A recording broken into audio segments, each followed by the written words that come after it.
Welcome to another episode of In Depth with Academia. I'm Richard Price, CEO of academia.edu, and I'm glad you're tuning in today as we take another honest look at a recent academic paper. Remember, I'm here to present the paper's arguments and insights neutrally, not to endorse or reject them, so keep that in mind as we go along. Today, we're exploring a paper called Protecting the Autonomy of Black People by Doug Rice. This topic couldn't be more relevant or sensitive given recent events in the United States. The paper centers around a specific tragedy at a Texas track meet that, well, has become almost like a watershed moment in conversations about race relations in America. So, what core question is Doug Rice actually tackling here? In short, the paper asks, how is Black autonomy, meaning the right of Black people to control their own bodies, their space, and their safety, challenged or undermined in American society, particularly in the aftermath of racially charged incidents? And why is it so hard for some people to accept their autonomy as valid and necessary? Those are big questions, and honestly, they matter for everyone because the way we treat issues of personal space, safety, and boundaries has ripple effects across all our lives. Now, why is this significant? Well, it's clear that debates about race in America often go far beyond individual events, right?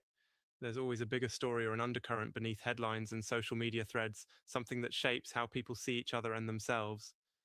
The paper suggests that our society is still deeply divided over whether Black people have the right to draw boundaries and defend themselves from what they perceive as threats, especially when those threats come from white individuals.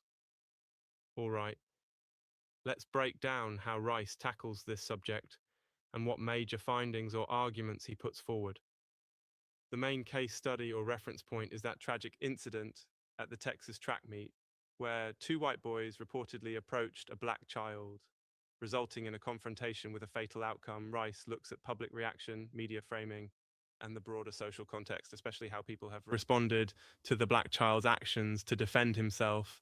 Rice argues that much of the outrage seems less focused on the complexities of the event itself and more on who is expected, maybe even allowed, to stand up for themselves in American society.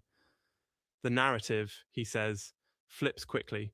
Often, Black self defense is treated as criminal or excessive, while similar behavior from white children uh, would be called prudent or justified. That's one of the big insights here. Social expectations aren't just abstract ideas, they push real people into corners where their survival instincts are policed differently.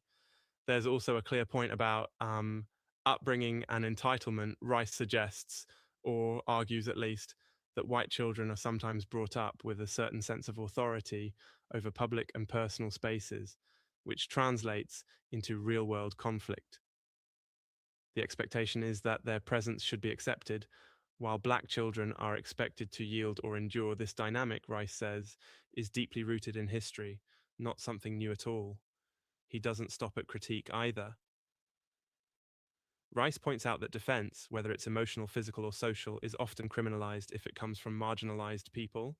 His argument is that the bar is set higher, the skepticism runs deeper, and the consequences are more severe for Black youth who defend themselves. The example of one child being praised for saving a life in a past event is brought up to show the complexity of people's character and how public narratives can flip drastically based on context and identity. And look, there's a digression here, or maybe just a moment to pause and think. Don't you remember in school those rules about keeping your hands to yourself? I mean, half the time the teachers were really just trying to avoid literal chaos on the playground, but it's wild to think how sometimes the simplest lessons don't seem to stick as we grow up, or maybe they get lost in bigger social scripts about who's allowed to assert themselves and who isn't. Again, I want to stress, because this is important, I'm not here to say this paper is right or wrong. It's an academic perspective offering ideas and arguments for us to consider, not answers to memorize. The point is to look at these issues with fresh eyes and see how academic research can sharpen or even challenge how we think about race, autonomy, and societal rules. So, what does all this mean for you listening right now? Well, maybe it's a prompt to reflect on your own habits and assumptions, or a reminder to check in on how we react to boundary setting from others, especially when backgrounds and histories are different. It could be fuel for talking to your kids, your friends, your colleagues about what autonomy really means and why it matters that everyone feels safe enough to draw their line and have it respected. And that's the heart of what we do here on In Depth with Academia. Pull threads out of research so you can think, discuss, and learn for yourself. Academic work doesn't offer final truth. It's a living, breathing conversation, one that asks us to reflect, not just react. Thanks for joining me today, and I hope you'll tune in next time as we dive into more research, shaping our understanding of the world. Stay curious and keep asking questions.